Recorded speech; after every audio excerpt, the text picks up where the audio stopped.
Assembly इंतखाबात के लिए पर्चे नामजदगियों के दाखिल करने का सिलसिला शुरू हो चुका है। नांदेड़ में अब तक 1 दर्जन से जायद उम्मीदवारों ने अपनी नामजदगियां दाखिल की हैं।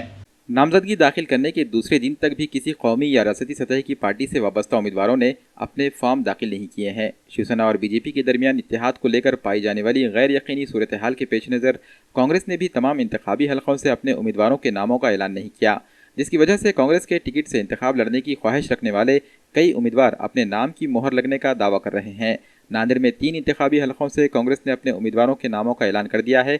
इनमें भोकर असम्बली हलके से साबिक वज़ीर आला अशोक चौहान, नायगांव से सतीश चौहान, जबकि नांदेड़ शुमाल से डीपी सावंत के नाम शामिल हैं।